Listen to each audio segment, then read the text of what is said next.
Hello, everyone, and welcome to Reels Movie Podcast. Today I'm doing a review for Hellboy 2 The Golden Army.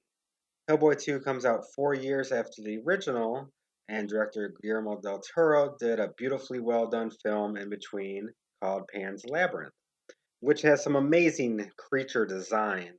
Like, honestly, they are just beautifully well done. And he even incorporated that in Hellboy 2. Hellboy 2 is about the mythical world starting a rebellion against humanity in order to rule the earth. So Hellboy and his team must save the world and stop the rise of the Golden Army. Even though this is a sequel to Hellboy, it's like you're watching two different movies. Hellboy 2 fixes many of the issues that I covered in my review for Hellboy. The story has improved so much, and even the villain is badass, and you think he has a chance to win. Prince Naradu, played by Luke Gross, and Hellboy get into a fight, which Naradu uses his sword, pierces Hellboy in the heart, and even breaks the blade, leaving a shard inside him. And it kind of renders him useless for a bit. That's just like a small instance of how badass he is. He's a very credible villain and actually has a motivation, unlike Romulus in the original. The characters and acting also improved. Hellboy still does Hellboy things. He doesn't act any different. He's still a smartass and everything.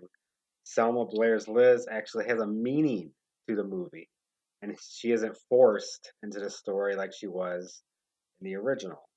The only thing I thought was annoying is she kept telling Hellboy she needs to tell him something very important, and she doesn't tell him until the story calls for it. She is pregnant, and after he gets the blade shard removed, she is told to tell him a reason for him to live, and she tells him she is pregnant. And at the end of the movie, we find out she's pregnant with twins. Throughout the movie, they have been fighting with each other, and I think that the pregnancy was supposed to give Hellboy a human element to him, so the audience relates to him. I just didn't think it worked. Big props to Abe Sapien, played by Doug Jones and voiced by David Hyde Pierce. Abe actually does something here. He does something throughout the movie, and he's just not a side piece, a side character compared to Hellboy. He's actually a very integral part of the story. Even though he almost ends the world by giving Prince Naradu the last piece of the crown, that he falls in love with the princess, which is Prince Naradu's sister. His story arc gives meaning to his character, and it's not doesn't overshadow the entire story. Unlike what he did in the original, which, like I said, he was just there. He honestly, you couldn't even tell he was there sometimes. Last but not least, I gotta give props to Jeffrey Tambor, and he didn't disappoint in this. His chemistry with Ron Perlman as Hellboy, just it was immaculate. Great job by him. You do see a lot more creatures here. They go down to the Troll City, and you just see all different types of creature designs. It's really well done. It's like their budget for the movie doubled. They were just on point. Del Toro does not disappoint again. He kind of restructured the Pale Man from Pan's Labyrinth and uses a different mold for the Angel here. The Angel's the one that takes the shard out of Hellboy. These two are very similar. You can't tell me there's no similarities between the two. The comedy is used at the right time. The action scenes were just incredibly better.